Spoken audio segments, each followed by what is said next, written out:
The Middle East is considered the most important region in the world today. Whoever dominates the Middle East will dominate the world. So who dominates the Middle East today?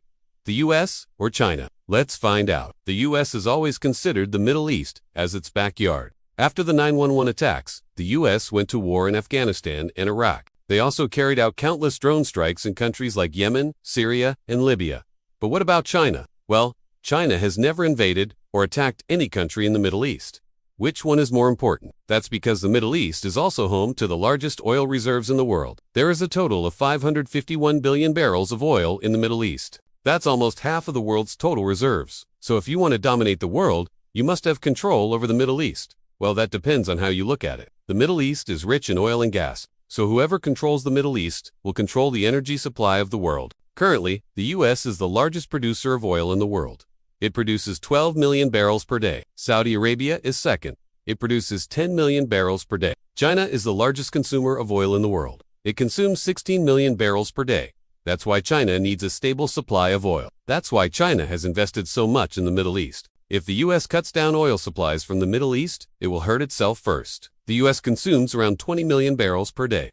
So the US too needs a stable supply of oil. In fact, China has never attacked any country in its entire history. The US has about 800 military bases all over the world. Many of them are in the Middle East. In total, there are 38 US military bases in the Middle East. The US also has a very strong military alliance with Israel. Together, they carry out joint drills. They exchange intelligence and share technology. Israel is also the second largest recipient of US foreign aid. The US gives military aid to many countries in the Middle East, including Jordan, Saudi Arabia, and the US. Recently, the US announced a new weapons deal with Israel. It's worth $750 million. These weapons will be used in the ongoing war against Palestine. What about China? Well, China has no military bases in the Middle East. And unlike the US, it does not need any military base to project its power. China's Belt and Road Initiative passes through many Middle Eastern countries. In total, China has made over $200 billion worth of investments in the Middle East. China is now the largest trading partner of many Middle Eastern countries, including Saudi Arabia and Iran. Last year, China's exports to the Middle East reached $230 billion. That's more than the US.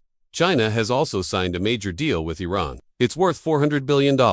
This deal gives Chinese companies access to Iran's oil fields. China is also helping build a major port in Oman. It's called the Port of Duqm. It's being built with Chinese loans and grants. Once completed, the US military will not be able to use this port. This is a potential threat to American interests in the region. So we can say that the US has a strong military presence in the Middle East, but China has a strong economic presence. But in the long run, both the US and China will lose.